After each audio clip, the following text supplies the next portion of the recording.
Why won't you ride the Mercedes-Benz I gave you? The voice carried a severity sharp enough to slice through even the frozen winter air. The owner of that voice was my grandfather. The rear window of his car slid open, and he stared straight at me. The formula milk for my son, Ethan, was almost gone. That was the only reason I was standing outside in the bitter cold. Clutching the handle of a secondhand bicycle that had gone flat the moment I left the house, with Ethan strapped tightly to my chest in an old baby carrier, I walked on while he silently watched me. My husband was overseas, serving as a U.S. military soldier. During that time, I was living at my parents' house, where my parents and younger sister stayed. But that place was never truly mine. My independence was systematically stripped away, and everything, from how I raised my son to every single action I took, was placed under my family's control. The most cruel symbol of that domination was the car. It was a silver Mercedes-Benz my grandfather had given me to celebrate both my marriage and Ethan's birth. I was never once allowed to even touch the keys to that brand new car. You've just become a mother and you're exhausted. It makes more sense for your sister to use it so the car doesn't go to waste. That was what my parents said. And all I was given was an old bicycle. My grandfather's sudden appearance was completely unexpected. He seemed to understand everything before I even put it into words. His eyes moved back and forth between my utterly worn-out expression, his great-grandson in my arms, and the shabby bicycle beside me. In response to his question, I answered in a trembling voice. That was my first act of resistance. I only have this bicycle. Mary is the one driving the Mercedes. Those words changed everything. The expression vanished from my grandfather's face, and I could see a deep fury settle into his eyes. Without saying a word, he simply signaled to the driver with a gesture. The car door was opened. It was the first door leading me out of this hopeless situation. From that moment on, my counterattack, and ours, began. This is the record of my fight, alongside my son, to reclaim everything that was taken from us. As I sank into the back seat of my grandfather's car, warm air enveloped my frozen body. Ethan slept peacefully in my arms, breathing softly. Simply being physically cut off from the freezing world outside made me struggle to hold back tears. The bicycle was left behind in the snow, as if symbolizing my past self. My grandfather did not ask anything right away. As the car began to move quietly, he merely gazed at my profile in silence. That silence felt heavier than any interrogation. Eventually, he spoke. "Olivia, this isn't just about the Mercedes, is it?" Those words pierced deep into my heart. Fear resurfaced. I knew better than anyone the consequences of defying my parents and my sister. They had labeled me as ungrateful and mentally unstable and had even reported that to my husband. If I told the truth, they might try to take Ethan away from me as well. But my grandfather's eyes seemed to see straight through my hesitation. His gaze shifted to Ethan in my arms. That tiny presence gave me the final courage I needed. This child's future must never be ruled by that house. "Grandpa, this is not merely a family issue. This is a crime." I said it not in a trembling voice, but in a calm, steady, and unwavering tone. I relayed only the facts, concisely and without embellishment. The Mercedes that had been taken from me, the mail that was being managed without my consent, and the series of suspicious withdrawals from my personal bank account that I had maintained since before I was married. I had been told that, since I was still recovering poorly after childbirth, my mother would handle shopping and daily errands, and so I had entrusted her with my card, but the amounts being withdrawn were far too large to be considered normal living expenses. As I spoke, my voice gradually regained its strength. Each individual fact forced me to recognize just how abnormal my situation truly was. My grandfather listened silently until the very end. When I finished speaking, he said just one thing to the driver: "Head to the police station." His voice was as cold as ice, filled with an unshakable resolve. "Grandpa, please wait." I found myself shouting before I could stop. Wouldn't be too much. What would happen to... No matter what they had done to me, the fear of accusing my own blood-related family took control of me. My grandfather firmly grasped my hand. "Olivia, listen carefully. They are using the word family as a shield while stealing the future of you and Ethan. This is no longer a family matter. As you yourself just said, it is a clear and undeniable crime. And you can rest assured. From this very moment on, you and Ethan are under my protection." Those words were exactly what I had longed to hear for so long, yet what no one had ever said to me. All right, let's go to the police. I should also hire a lawyer and fight them then. Please, won't you help me? It was not a plea. It was a declaration of my resolve, addressed to a partner who would fight alongside me. My grandfather looked at me in surprise, and then a proud smile slowly formed at the corner of his mouth. That's my granddaughter. Of course, I will use every means at my disposal. The moment I heard those words, something that had been tightly wound inside me finally snapped, and a single tear traced its way down my cheek. It was the final tear of weakness I would shed in this story, and at the same time, the first tear of our counterattack. Never before had a place like a police station felt so intimidating. If my grandfather had not been beside me, I might have turned back at the entrance. When the car stopped in the parking lot, my grandfather told me, "Wait here for a moment," and made a single brief call on his smartphone. His profile bore the face of a cold, ruthless negotiator, the same man who had become a billionaire in the business world. "Olivia, there is nothing to fear. The person I just spoke with on the phone is your lawyer. He will support all of our actions from the legal side." Those words gave me a sense of reassurance, as if I had been handed an invisible shield. We entered the building, briefly explained the situation at the reception desk, and were immediately shown to a private room. The officer who handled our case was a seasoned female police officer. Her eyes carried a somewhat procedural tone, as though she were dealing with just another ordinary domestic dispute. "So, can you tell me what happened?" Prompted by her words, I began to speak. At first, my voice trembled. I was about to accuse my own parents and sister of being criminals. That reality tightened my throat with guilt, but the weight of Ethan in my arms compelled me to keep talking.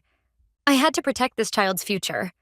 As I moved from the story of the Mercedes-Benz to a detailed explanation of the suspicious flow of money from my bank account, the procedural look vanished from her face.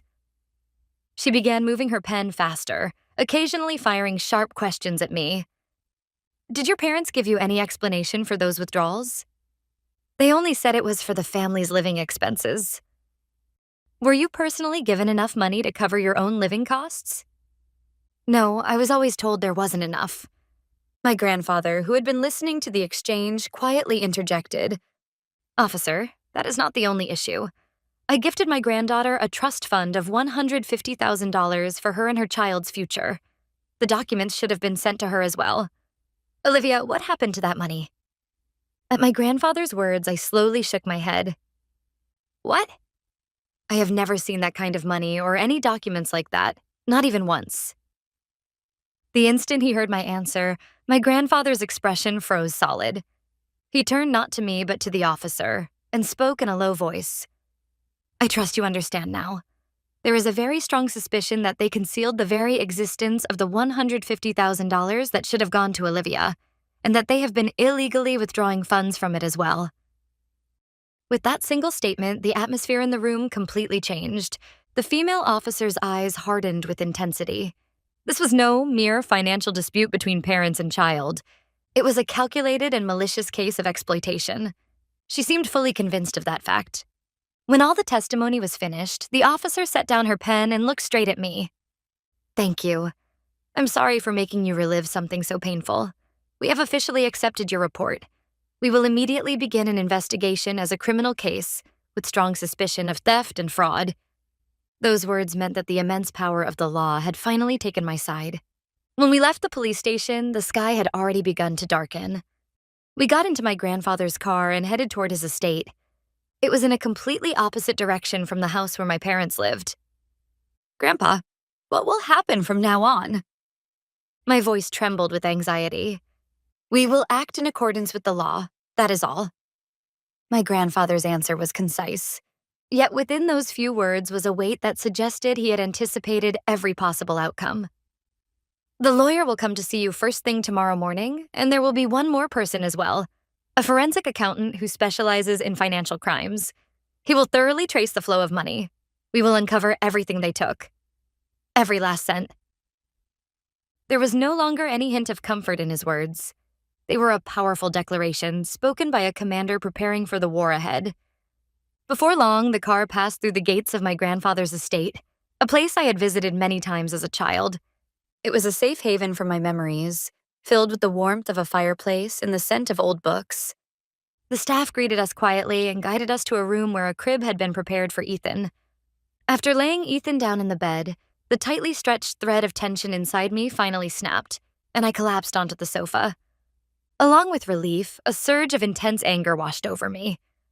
I would have to prepare myself to face my parents and my sister in a courtroom. There was no way they would remain silent and accept this. "Are you afraid?" My grandfather, who was suddenly standing beside me, asked me quietly. "No, I just feel anger, and I was thinking about what they might do next." Hearing that answer, my grandfather nodded with satisfaction. "Olivia, listen carefully. This is not a fight you started. It is a war they initiated. And during war, mercy is unnecessary. Stay close to Ethan tonight and rest well. Starting tomorrow, our counterattack begins." That night, for the first time in months, I was able to sleep deeply from the bottom of my heart. Ethan, perhaps adjusting quickly to the new environment, slept peacefully through the night without waking even once. The quiet and safety of my grandfather's estate soothed our exhausted minds and bodies. However, that peace did not last long. The next morning, when I woke up, I realized my smartphone was vibrating relentlessly. The screen was filled with an unbelievable number of missed calls and messages. Every single one was from my father, my mother, and my sister. When I opened the messages, I felt my heart turn cold. At first, they were filled with feigned concern. "Olivia, where are you? Is Ethan okay? Don't disappear without saying anything. You're making us worry." But as I continued to scroll, the tone of the messages gradually began to reveal their true nature. "You are an irresponsible mother. Bring the baby back here immediately. Who on earth put such stupid ideas into your head?" As the messages gradually shifted from concern to outright threats, my heart filled with a cold, burning anger. They still believed I was as powerless as I had been before. That arrogance was unforgivable. And then the message from my sister cut the deepest. "Mom and Dad are really worried now that you're gone. If there's been some misunderstanding, I want you to talk to us. But if you keep acting this selfishly, I might have no choice but to testify that you're mentally unstable and not in a condition to raise a child properly. I don't want to do that, though." It was an unmistakable threat, wearing the mask of kindness. At the same time as trying to figure out where I was, they had begun constructing a false narrative for the public and for my husband, that Olivia became mentally unstable and disappeared with her child without consulting anyone. A spine-chilling fear washed over me once again. Just then, there was a knock on the door, and my grandfather entered the room. Seeing the tension in my expression, he asked quietly, "What is it?" I turned my smartphone screen toward him. "Please look. They've just sent me the perfect evidence." After reading through the messages, my grandfather allowed himself a faint smile for the first time. "You're Olivia. Fear is their weapon, and it seems you've already begun to understand how they use it." As his words helped me regain a small measure of calm, the two men who had been promised arrived at the estate right on schedule. One was the lawyer my grandfather had described as the best in America, Mr. Thompson. The other was a forensic accountant specializing in financial crimes, Mr. Caldwell. They were the professional team assembled for the battle that was about to begin. Attorney Thompson was a man with sharp eyes, every bit the image of a brilliant legal mind. He first read through all the messages my parents had sent to my smartphone, then nodded quietly. "This is a textbook case of coercive control. They instill guilt in the victim and drive her into psychological distress. It's behavior the courts despise the most. They don't even realize they're digging their own graves." Next, Mr. Caldwell took a seat in front of me. True to his profession as a numbers expert, he began asking questions in an extremely neutral, businesslike tone, stripped of emotion. "Miss Olivia, regarding the bank account your parents were managing, do you recall ever signing a power of attorney or any document delegating access rights?" "No, not once." "And the $150,000 trust fund your grandfather gifted to you? Same situation, correct?" "Yes, I wasn't even told that it existed." After hearing my answers, Mr. Caldwell began tapping on the keys of his laptop. "We have already obtained court orders compelling full disclosure from all relevant financial institutions. We will trace every single flow of money down to the last cent. Who withdrew it, when, where, and for what purpose, and even the final destination of those funds. Everything. Their professional competence gave me an immense sense of reassurance. This was no longer an emotional tale of personal revenge carried out by me alone. It was the rightful recovery of my rights, grounded in unshakable facts, law, and numbers. That afternoon, the first urgent report came in from Mr. Caldwell, the forensic accountant. Olivia, please listen carefully and try not to be shocked. From both your personal bank account and the trust fund you were never informed about, nearly $80,000 has been illegally withdrawn in total. We have confirmed expenditures for renovations to your parents' house, purchases of luxury brand items for your sister, and even payment for a cruise on a luxury liner. I caught my breath. My mother had said it was only for shopping for Ethan and daily food expenses. The lie and the sheer scale of their greed hidden beneath it made something deep inside me burn with rage. The figure, $80,000, was so heavy it almost lost its sense of reality in my mind. It was not merely a financial loss, it was complete betrayal by my family and a desecration of my son's future and mine. My body trembled with anger, and no tears would even come. Mr. Thompson listened calmly to Mr. Caldwell's report, but a clear spark of anger burned in his eyes. Olivia, calling this theft or fraud alone would be far too mild. This constitutes breach of fiduciary duty, financial fraud, and multiple felony-level offenses. These are extremely malicious criminal acts. In parallel with pursuing civil damages, we will also consider filing a criminal complaint with the district attorney's office. Criminal charges. The words stole my breath away. It meant there was a real possibility of sending my own parents and sister to prison. For a brief moment, hesitation crossed my mind. But when I thought of what they had done, it was the consequence they deserved. They had tried to take everything from me, fully prepared to face the legal consequences. That evening, the situation escalated even further. The intercom at my grandfather's estate rang. On the monitor appeared the faces of my parents and my sister. Somehow, they had finally managed to track down this place. Olivia, we know you're in there. Come out at once. My father's furious shout echoed through the intercom. My mother put on a performance of collapsing into tears, while my sister hung her head like a tragic heroine. What I felt as I watched their farcical act was not fear, but contempt. My grandfather instructed a staff member to call the police at almost the exact same moment that I took out my smartphone and began recording video. Grandpa, please watch, I said calmly, continuing to record. Just as Attorney Thompson predicted, they came here and created irrefutable evidence of harassment and stalking with their own hands. Watching my words and actions, my grandfather placed a hand on my shoulder with a proud expression and spoke quietly. Yes, exactly. Olivia, you'll be all right now. It did not take long before the police arrived, issued a strict warning to my parents and sister, and ordered them never to approach this property again. After they were turned away by the police, I immediately sent the recorded video to Attorney Thompson. Grandpa, how did they know I was here? My grandfather gazed into the flames of the fireplace and answered calmly. They did not know, most likely. Rather, they panicked and concluded that this was the only place you could possibly go. He continued, If there is anyone who could give you the power to escape their control, it is me alone. They feared that, and at the same time, they had no choice but to gamble on it. What they did today was not a calculated strategy. It was nothing more than the howling of wolves whose prey had escaped. However, Attorney Thompson analyzed the incident from a different perspective.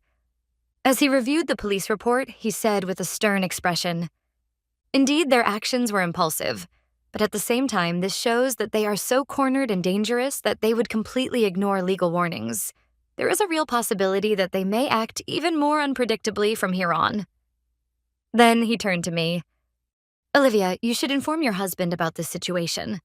If they try to make contact next, it will likely be with your husband overseas. They may tell him, your wife has become mentally unstable and abducted the child. There is an extremely high chance of that. That observation made me gasp. I then told my husband Ryan fragments of what was happening so far. My parents would surely exploit Ryan's goodwill and his love for me in order to pull him over to their side. If that happened, the situation would become even more complicated. I'll video call him tonight, I said with determination. I'll tell him the entire truth, in my own words. That was the next trial I would have to overcome. Taking Attorney Thompson's point into account, I voiced another concern. Um, what about the money still left in my account? Could they withdraw everything that remains? At that moment, Attorney Thompson relaxed his expression slightly for the first time. There's no need to worry about that, Olivia. Immediately after we filed the report with the police yesterday, we requested an emergency asset preservation order from the court, and it has already been approved. All of your accounts are now legally frozen and fully protected so that no one except you can access them. Mr. Caldwell added to his explanation. They can no longer move a single cent from your accounts. One reason they physically showed up here is because we have already stripped them of money, their most powerful tool of control. That fact brought me profound relief from the bottom of my heart. My counterattack was not driven by emotion alone. Legal and financial professionals had been steadily and decisively cutting off the enemy's supply lines, quietly and effectively, without me even realizing it. That night, I hardened my resolve and made a video call to Ryan, who was stationed at an overseas base. As my story unfolded, the expression on his face shifted from shock to confusion, and then to a quiet, simmering anger. Wait, Olivia. Ryan hesitated once, visibly conflicted. Your mother told me you were just a little unstable from postpartum exhaustion.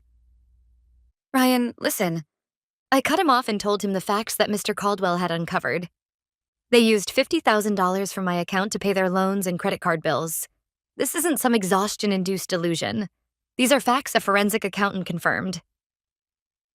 After a long silence, Ryan let out a deep breath. What settled in his eyes then was not doubt toward me, but a cold anger toward those who had tried to deceive us. That's unforgivable. They lied to me too. He spoke in the calm, steady voice of a soldier. So what can I do? Those words saved me. He believed me. You believe me? Of course, Olivia. You're my wife, and what they did is beyond unacceptable. His voice remained calm and strong, unmistakably that of a soldier. I'll act immediately. I'll consult the military legal office and request every form of support we can provide.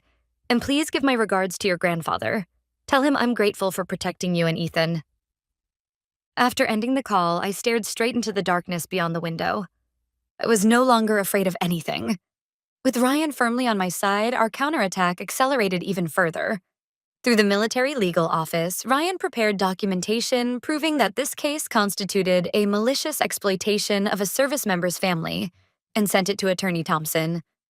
They thought they were just deceiving an ordinary housewife.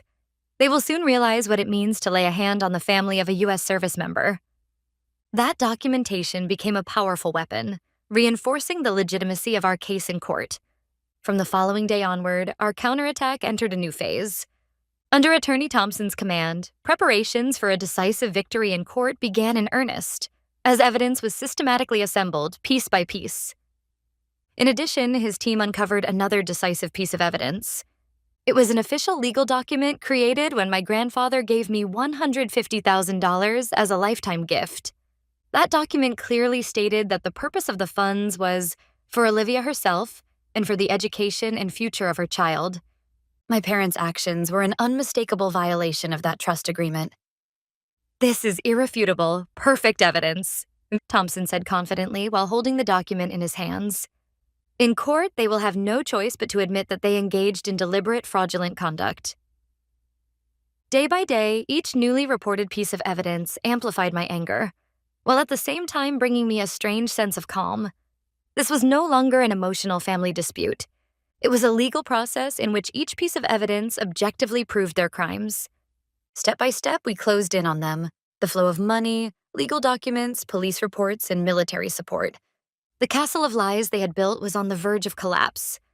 On the day all the evidence was finally assembled, Attorney Thompson summoned my grandfather and me to his office. On the table stood towering stacks of thick files. They were a symbol of our quiet fury. Everything is ready, he said as he picked up one of the files. This is the final draft of the complaint to be filed with the district court. It seeks damages, the return of all assets that were unlawfully withdrawn, and a permanent restraining order against your parents and your sister. He continued, the moment this complaint is accepted and served on them, the real battle begins. There is no turning back. Olivia, I need to confirm your final decision. I did not hesitate for even a second in response to that question.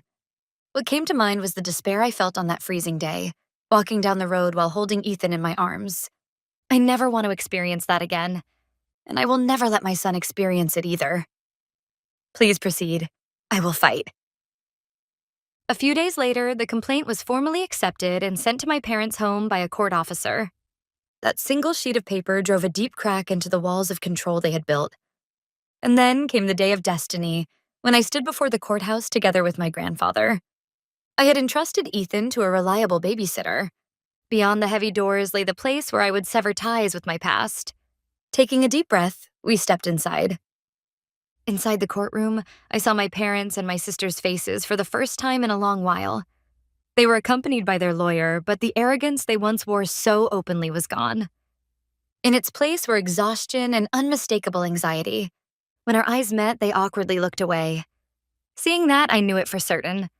The balance of power had already reversed, starting from that very day. Soon the judge entered, and the courtroom was enveloped in silence. My heart was pounding violently, yet strangely, I felt no fear. The calm and resolute profile of my grandfather seated beside me gave me courage. Attorney Thompson stood and quietly opened his argument. The final act of our counterattack had begun. Attorney Thompson's presentation of evidence was flawless. My mother's recorded voicemail messages, in which her tone abruptly changed, and the detailed reports tracing the flow of money exposed their lies one after another. The defense claims that these expenditures were for family living expenses. Attorney Thompson pointed to the statements displayed on the screen with a laser pointer. However, what is listed here is a luxury brand handbag purchased by the younger sister, $5,000. And here, a luxury cruise vacation enjoyed by the parents, $10,000. Are these truly living expenses that should be used instead of supporting a daughter caring for a newborn? A loud murmur rippled through the gallery. My sister covered her face, and my father's lips trembled in humiliation. The defense attorney attempted one last resistance. Wasn't the plaintiff in a mentally unstable condition at the time due to postpartum depression? Is it not possible that she harbored delusions that led her to view her parents negatively? At that insulting question, a stir ran through the courtroom. I looked straight at him and answered clearly through the microphone. No, it is true that I was unstable. However, the cause was not postpartum depression. It was the result of constant psychological and financial control imposed by your clients. When a person's dignity is stripped away day after day, anyone would become unstable. Then, from the witness stand, I fixed my gaze directly on the three people seated at the defendant's table. I believed you were my family, but you betrayed that trust. I pointed to the report on the screen showing the flow of money. Here is the payment record for a $5,000 luxury brand bag purchased by Mary. On that very day, I told my mother that I didn't have enough money for Ethan's formula, and I was scolded and told it was because I wasted too much. On the day you departed for a $10,000 cruise, I was walking down a freezing road, pushing a bicycle with a flat tire. I continued. What you took from me was not just money. You took the confidence and dignity I should have had as a mother and as a human being. You treated me like a powerless, incapable child and tried to convince me that controlling everything was a love.